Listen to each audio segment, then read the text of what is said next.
मात्र गोटे चमच मसला रे ग्रेवी पोटल पनीर मु केमती बनैली चलन देखा ए वीडियो रे। हेलो हाय नमस्ते भले था समस्ते welcome to my channel continue my video. मु फास्ट ये पनीर को भले भाजी देती तापर पोटल को भाजीदेली। ये पोटल आमर भले भाजी जापर से तेल आम गोटे चमच तेल दे गोटे चमच मसला को ऐड करदे। देखो मुझे केते कम मसला नहीं टमाटर भी गोटे ऐड करी मु तापर हल्दी गुंड लंका गुंड मुझे ऐड करी ऐड करदे से मसला को भले कषि देती।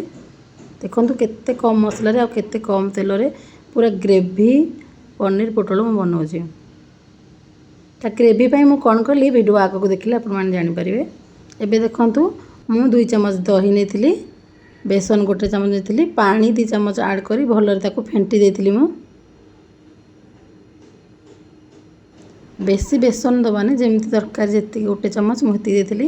एबे मसला आमर हो गला से पनीर पोटल जो भाजिक रखी से ऐड कर देती। ऐड कर सारा भल आम कषेदबा।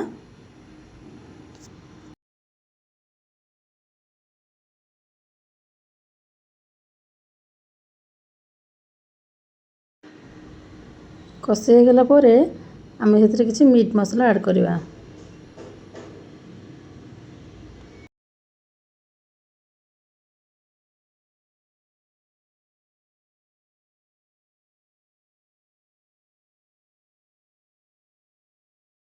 एबे हमर पूरा ये कषि गला तापर आम जो बेसन दही को गोल बनई से आम ऐड करदे।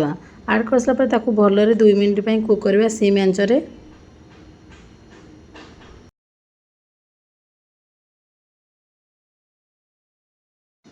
तापर आम 2 मिनट घोड़े दबा। एबे हमर देखो कषि गला तेल ऊपर को बाहरी आसला मतलब मसला पूरा भल कषि गला। भलरे आउ टिके कषिदबा।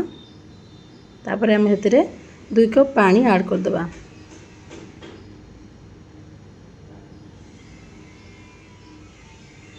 भलरे मिक्स करदबा। तापर आम 2 मिनट कुक होगा घोड़े दबा।